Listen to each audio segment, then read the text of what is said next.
तुम्हारे भाई की तरह था वो। दुख शायद कम हो जाए, लेकिन खत्म नहीं होगा। हाँ, ये नहीं जाएगा।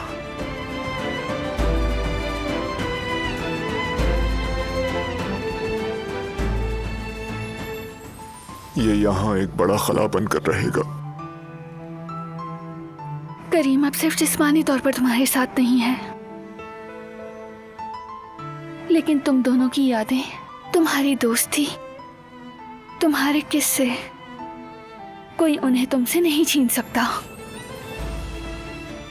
वो हमेशा तुम्हारे साथ रहेंगे।